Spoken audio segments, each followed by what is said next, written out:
Viral kakak ipar Syahnas tertawakan video curhatan Lady Nayawan soal Randy Kiernet berselingkuh. Sosok kakak ipar Syahnas Sadiqah yakni Andika Rosadi kini menjadi sorotan usai tertawakan video curhatan Lady Nayawan membongkar perselingkuhan Randy Kiernet.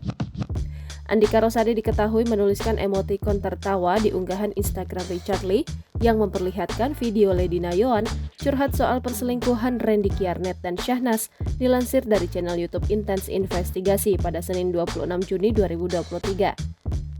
"Saya pikir dia teman yang bantu jaga suami saya, malah dia yang ambil suami saya," tulis Richard Lee dalam unggahan tersebut.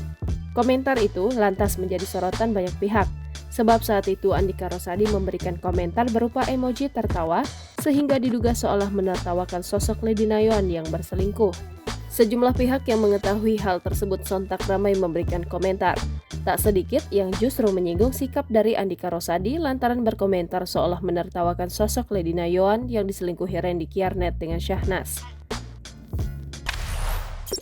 Jangan lupa subscribe, share, komen, dan like ya!